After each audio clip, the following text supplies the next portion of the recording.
Inilah rekaman detik-detik penembakan helikopter KA-52 Alligator Rusia ke arah Zaporozhye. Serangan rudal Alligator menargetkan posisi pasukan dan kendaraan lapis baja Ukraina.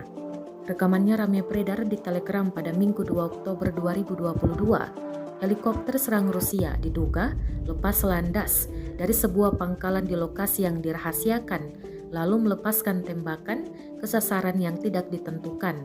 Setelah sukses melepaskan rudal tepat ke sasaran, helikopter serang Rusia dapat terlihat segera meninggalkan lokasi penyerangan.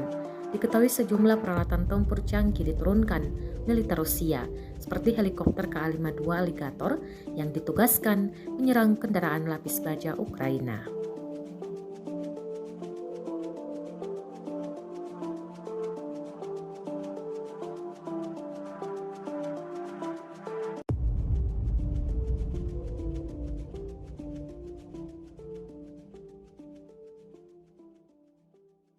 Terima kasih sudah nonton.